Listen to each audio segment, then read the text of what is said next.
ये एक मंजिल है तो रास्ते भी होंगे और एक मेंटर भी जो मुश्किलों को आसान बना दे। नतीजे संयोग नहीं होते, दूसरों से बेहतर स्कोर होते हैं। GS Score, an institute for civil services. Good career is a process, and mentoring at GS Score is driven by primarily two objectives. One is empowerment and another is excellence. This is what we are known for. कामयाबी की राह पर 1000 से भी ज्यादा निशान। GS Score।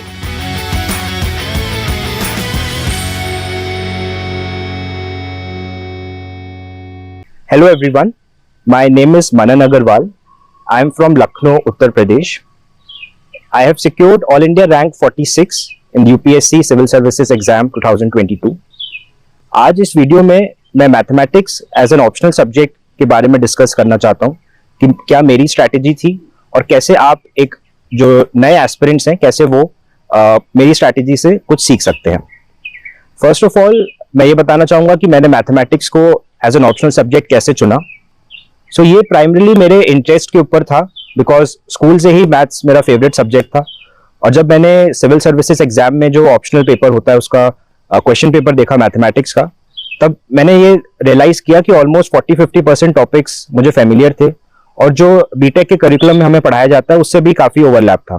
So naturally एक inclination था कि I would choose mathematics as an optional.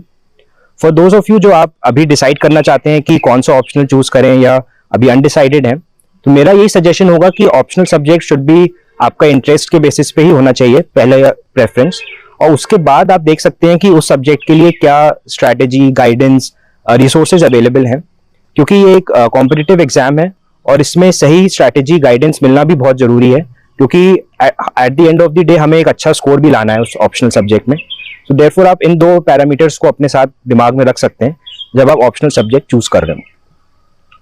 Secondly अब मैं ये डिस्कस करना चाहूंगा कि कैसे मैथ्स ऑप्शनल की तैयारी शुरू की जा सकती है जो भी एस्पिरेंट्स आज से 1 साल या 2 साल बाद का मेंस एग्जाम टारगेट कर रहे हैं। सो स्टार्टिंग में मैंने ये करा था कि जो मैथ्स का सिलेबस है जो यूपीएससी ने डिफाइन किया है वो, सेकंड जो प्रीवियस ईयर क्वेश्चन पेपर्स इस एग्जाम के अवेलेबल हैं ऑनलाइन वो, और थर्डली जो भी किसी टॉपिक की स्टैंडर्ड टेक्स्ट बुक है वो। इन 3 चीजों को आप साथ में लेके बैठिए और इनसे आप एनालाइज करिए कि आपको क्या कंटेंट पढ़ना है। जैसे कि अगर हम पेपर 1 के फर्स्ट टॉपिक लीनियर अलजेब्रा से स्टार्ट करते हैं, तो आप लीनियर अलजेब्रा का सिलेबस देख लीजिए, ज्यादा बड़ा नहीं है, 1 या 2 पैराग्राफ का सिलेबस यूपीएससी ने मेंशन किया है। Second, topic wise previous year questions online available है मैथ्स के लिए, आप उनको साथ में रखिए। और थर्डली जैसे लीनियर अलजेब्रा के लिए स्टैंडर्ड टेक्स्ट बुक जो रिकमेंड की जाती है that is the Schaum's outline book, और वो सॉफ्ट कॉपी में भी अवेलेबल है, तो आप इसको रखिए। फिर आप जो सिलेबस है उसमें से जो टॉपिक्स यूपीएससी ने मेंशन किए हैं, फॉर एग्जाम्पल बेसिस है या जो भी तरह तरह के उन्होंने topics row space, column space mention किया है, उसको आप स्टैंडर्ड टेक्स्ट बुक के इंडेक्स में देखिए कि वो कौन से चैप्टर में मेंशन्ड है, और वहीं से आप चैप्टर्स आइडेंटिफाई कर लीजिए कि मुझे ये सिलेबस के टॉपिक्स इन 5-6 चैप्टर्स के थ्रू कवर हो जाएंगे। फिर आप वो चैप्टर्स पढ़ना स्टार्ट करिए और जो प्रीवियस ईयर क्वेश्चन पेपर्स आपके साथ हैं उस टॉपिक के, उसमें देखिए कि कौन से क्वेश्चंस किस टॉपिक से पूछे गए हैं, किस डेप्थ ऑफ नॉलेज तक पूछे गए हैं, और धीरे धीरे आपको खुद समझ में आ जाएगा कि मुझे क्या चीजें पढ़नी है और क्या नहीं पढ़नी है। आप अगर 10-12 साल के क्वेश्चन पेपर्स देखेंगे लास्ट ईयर के उस टॉपिक से, तो रफली ब्रॉडली जो 80-90% टॉपिक्स हैं वो कहीं ना कहीं क्वेश्चंस में आ जाएंगे, और आप अगर उतना सॉल्व कर लें तो इनिशियल आपकी एक बेसिक प्रिपरेशन वहां से हो जाएगी। तो ये एक स्टार्टिंग के लिए है। सेकेंडली, अगर किसी भी 3-4 महीने की प्रिपरेशन के बाद किसी भी टाइम आपको लगता है कि क्या मेरी प्रिपरेशन सही हो रही है नहीं, तब आप फिर से जो रिसेंट 1-2 साल के ईयर वाइज पेपर्स हैं, जैसे 2021, 2022, जिस भी साल आपका रिसेंट ईयर है उसका एक पूरा फुल पेपर देख लीजिए जो ईयर वाइज पेपर है, और दूसरा कोई एक टेस्ट सीरीज आप देख सकते हैं, which ever coaching you prefer, उस कोचिंग की टेस्ट सीरीज में क्वेश्चंस कहां से पूछे जा रहे हैं वो देख लीजिए। अगर ये दोनों आप सॉल्व कर पा रहे हैं तब आप सही ट्रैक पे है आपकी प्रिपरेशन।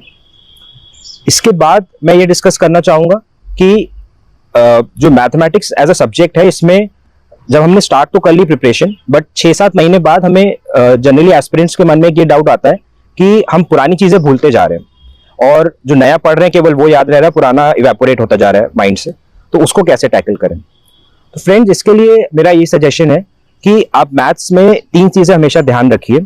फर्स्ट है प्रैक्टिस। जब भी आप कोई टॉपिक पहली बार पढ़ रहे हैं तो उसकी बहुत ज्यादा आपको प्रैक्टिस करनी होगी और लिख लिख के प्रैक्टिस करनी होगी। जितने भी आप पेन हमेशा हाथ में रखिए, एक रफ नोटबुक रखिए और जो भी डेफिनेशन है, जो भी क्वेश्चंस हैं वो आप लिख लिख के सॉल्व करिए। तो वहां से एक मसल मेमोरी आपकी बनती जाएगी। सेकंड है रिवीजन। सो रिवीजन का मतलब है कि आप जो टॉपिक पढ़ रहे हैं उसके शॉर्ट नोट्स या इनिशियली तो लॉन्ग नोट्स भी हो सकते हैं, सो आप उसके नोट्स बनाइए और एक महीने या 2 महीने का इंटरवल फिक्स कर लीजिए, तब आप उसको रिवाइज करते रहिए। और तीसरी सबसे बड़ी जो इंपॉर्टेंट चीज है दैट इज सिमुलेशन। सिमुलेशन का ये मतलब है कि जो हमें एग्जाम देना है दैट इज फॉर 3 घंटे का एग्जाम हमें लिखना है। 3 घंटे में जितने भी क्वेश्चंस यूपीएससी को पूछने हैं हमें वो 3 घंटे में सॉल्व करने हैं। सो अल्टीमेटली अगर हम 3 घंटे के टेस्ट के थ्रू ही सिमुलेशन करते हैं तभी हमें पता चलता है कि हम 7 या 8 मिनट जो हमें दिया गया है उसमें हम वो क्वेश्चन सॉल्व कर पाएंगे या नहीं। तो आप रिवीजन और प्रैक्टिस करने के बाद सिमुलेशन जरूर करिए। किसी भी टेस्ट सीरीज से आप रेफर कर सकते हैं या फिर जो प्रीवियस ईयर वाइज पेपर्स है, जैसे जो रिसेंट ईयर्स का फुल पेपर आप उसी से सिमुलेट भी कर सकते हैं। उसको आप लेके बैठिए, प्रॉपर A4 साइज शीट्स के साथ बैठिए और सारा क्वेश्चन लिख लिख के आप सॉल्व करिए 3 घंटे के टाइम फ्रेम में। जब आप ये करेंगे तब आपको एक्चुअल प्रैक्टिस, आपका एक्चुअल प्रिपरेशन का लेवल पता चलेगा कि वेदर आप जो टॉपिक्स हैं उनको समझ पाए हैं या नहीं, या कौन से आपके वीक एरियाज हैं और कौन से स्ट्रॉन्ग एरियाज हैं। इसके बेसिस पे आप आपकी फर्दर प्रिपरेशन कर सकते हैं। फ्रेंड्स, एक एस्पिरेंट्स के मन में या जो फ्रीक्वेंट डाउट ये भी आता है कि हमें सीक्वेंस ऑफ टॉपिक्स क्या रखना चाहिए, जैसे पेपर 1 और पेपर 2 में कौन से टॉपिक से स्टार्ट करना चाहिए, कौन से इजी टॉपिक्स हैं, डिफिकल्ट टॉपिक्स हैं। और मुझे भी इनिशियली नहीं पता था जब टॉपिक का नाम देख के कौन सा टॉपिक मुझे पहले प्रिपेयर करना चाहिए। तो इसके लिए मेरा ये सजेशन है कि मैंने एक लिस्ट बना रखी है कि कौन से इजी, मॉडरेट और डिफिकल्ट टॉपिक्स हैं। आप ऐसा कर सकते हो कि आप बीच में एक इजी टॉपिक ले लो और साथ में डिफिकल्ट टॉपिक ले लो, so that side by side आप दोनों टॉपिक्स को प्रिपेयर कर सकते हो, या इजी के बाद एक डिफिकल्ट फिर एक इजी मॉडरेट, इस तरह से मिक्स भी कर सकते हो। इजी, मॉडरेट, डिफिकल्ट का कैटेगराइजेशन ऑफ कोर्स बहुत पर्सनल है, क्या हमारी इंडिविजुअल कॉम्पिटेंस है। तो एक सजेशन की तरफ से मैं कुछ टॉपिक्स मेंशन करना चाहूंगा जो मुझे अपनी प्रिपरेशन में लगे। जैसे इजी टॉपिक्स में हम कह सकते हैं लीनियर अलजेब्रा और वेक्टर एनालिसिस, जो पेपर 1 के टॉपिक्स हैं, ये थोड़े इजी साइड पे आते हैं। ऐसे ही ओडीई या ऑर्डिनरी डिफरेंशियल इक्वेशन और पार्शियल डिफरेंशियल इक्वेशन, ये भी रिलेटिवली इजियर टॉपिक्स में है। इसमें इजी इसलिए है क्योंकि इसमें कैलकुलेशन ज्यादा है और आप क्वेश्चन देख के थोड़ा बहुत समझ जाओगे कि कैसे इसको अप्रोच करना है। सिमिलरली लीनियर प्रोग्रामिंग प्रॉब्लम और numerical analysis and computer programming, ये जो 2 टॉपिक्स हैं पेपर 2 से, ये भी रिलेटिवली इजी हैं क्योंकि कॉन्सेप्ट्स सिंपल है अंडरस्टैंड करने के। क्वेश्चन थोड़े इन्वॉल्व हो सकते हैं बट रिलेटिवली ये इजी कैटेगरी में आ सकते हैं। और अब मैं मेंशन करना चाहूंगा जो डिफिकल्ट टॉपिक्स हैं, जो थोड़े जनरली चैलेंजिंग लगते हैं। इसमें मॉडर्न अलजेब्रा, क्योंकि हमने ये क्लास 12 तक स्कूल में जनरली नहीं पढ़ा होता है और इंजीनियरिंग में भी ये बहुत कम ही पढ़ाया जाता है और शायद नहीं भी पढ़ाया जाता है। तो इसलिए मॉडर्न अलजेब्रा एक जनरली एस्पिरेंट्स के लिए एक नया टॉपिक होता है, तो ये समझना थोड़ा मुश्किल रहता है। और फ्लूइड डायनामिक्स, ये भी काफी इन्वॉल्व टॉपिक है, इसमें कई सारी इक्वेशंस यूज करनी होती हैं, तो ये एक डिफिकल्ट टॉपिक की कैटेगरी में मैं इसे रखूंगा। इसके अलावा जो मॉडरेट कैटेगरी है, जो बाकी बचे टॉपिक्स हैं जैसे कि कैलकुलस, 3D और स्टैटिक्स एंड डायनामिक्स, ये पेपर 1 के टॉपिक्स हो गए। और पेपर 2 से रियल एनालिसिस, कॉम्प्लेक्स एनालिसिस और मैकेनिक्स, ये मैं समझता हूँ कि मॉडरेट टॉपिक्स हैं। अगेन एक डिस्क्लेमर है कि ये कैटेगराइजेशन बिल्कुल पर्सनल लेवल पे है, आप इसको एज अ सजेशन देख सकते हो, बट अगर आपको कोई भी टॉपिक्स किसी भी सीक्वेंस में करने हो, you can start with the moderate topic, फिर आप इजी, डिफिकल्ट किसी तरह से भी आप कर सकते हो। अल्टीमेटली हमें सिलेबस खत्म करना है before the prelims, so that between prelims and mains we can focus on revision और सिमुलेशन, जैसे मैंने पहले बताया। इसके अलावा फ्रेंड, जैसे मैंने कहा कि प्रीवियस ईयर क्वेश्चंस बहुत इंपॉर्टेंट है। आप topic wise previous year questions अपनी प्रिपरेशन की स्टार्टिंग में देख सकते हो और बाद में ईयर वाइज पेपर्स देख सकते हो जिस समय आप सिमुलेशन वाली स्टेज पे हो। फिर फ्रेंड्स, एक बहुत कॉमन डाउट है कि मैथ्स में स्केलिंग कितनी होती है, कैसे होती है या नहीं होती है। तो इसके लिए एक जनरल जो मैंने 2 बार मेंस लिखा है, और जो मेरा एक परसेप्शन है कि स्केलिंग तो ऑफ कोर्स होती है, हमें पूरे मार्क्स तो नहीं मिलते अगर हम सही भी करें, और रफली ये 70 to 75% के आसपास मार्क्स स्केल किए जाते हैं। पर जिस समय हम प्रिपरेशन कर रहे होते हैं हमें ज्यादा इसके बारे में नहीं सोचना है क्योंकि ये हमारे हाथ में नहीं है, और this is the job of the UPSC body, and जो भी उनको स्केलिंग करनी है that will be fair to everyone. तो हम जब प्रिपरेशन कर रहे हैं हम अपना बेस्ट देने की कोशिश करें, और ये दिमाग में रखें कि हाँ, अगर अराउंड 70% हमारे मार्क्स स्केल डाउन होंगे फ्रॉम जो भी हम करेक्ट अटेम्प्ट एक्सपेक्ट करते हैं उससे। सो जो भी हम मार्क्स टारगेट कर रहे हैं, फॉर एग्जांपल अगर आप 320 के आसपास टारगेट कर रहे हो, देन अराउंड 450 या 460 का आप करेक्ट अटेम्प्ट अक्रॉस 2 पेपर्स होना चाहिए। Also scaling varies across years, so थोड़ा बहुत इसमें वेरिएशन उधर से भी रहता है। फिर एक और एस्पेक्ट में मेंशन करना चाहूंगा जो जनरली हम इग्नोर कर देते हैं जब तक हम एक्चुअल एग्जाम हॉल में नहीं जाते हैं, और वो है कैलकुलेटर्स का।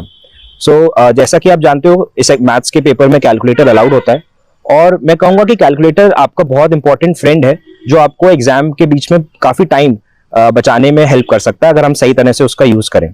For example Newton Raphson method हुआ, या न्यूमेरिकल एनालिसिस के डिफरेंट जो भी इक्वेशन सॉल्व करने के मेथड्स होते हैं, उनमें हम काफी जल्दी कैलकुलेटर के थ्रू सॉल्व कर सकते हैं।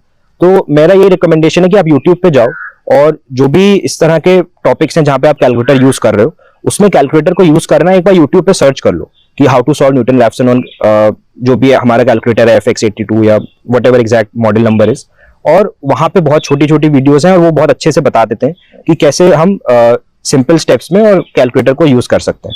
सो कैलकुलेटर को मत इग्नोर कीजिए। और एंड में मैं यही कहना चाहूंगा कि जैसे वो कहते हैं कि बूंद बूंद से सागर बढ़ता है, उसी तरह से मैथ्स की प्रिपरेशन भी ऐसी है कि आप कहीं से कोई एक टॉपिक अपना स्ट्रॉन्ग कर लोगे, कहीं से कैलकुलेटर यूज करके टाइम बचा लोगे, और कहीं कुछ और फॉर्मूला यूज कर लोगे। इस तरह से बहुत सारे जगह पे हमें काम करके अल्टीमेटली सारी चीजें एग्जाम वाले दिन काम आती हैं, और कहीं 1 मिनट कहीं 2 मिनट बचा के ही हम पूरा पेपर टाइमली और एक्यूरेटली सॉल्व कर सकते हैं। सो आई होप फ्रेंड्स आपको ये वीडियो अच्छा लगा होगा, एंड मैं थैंक्स देना चाहूंगा डेली नॉलेज ट्रैक को मुझे ये प्लेटफॉर्म देने के लिए और अपनी स्ट्रैटेजी डिस्कस करने के लिए, and all the best to everyone.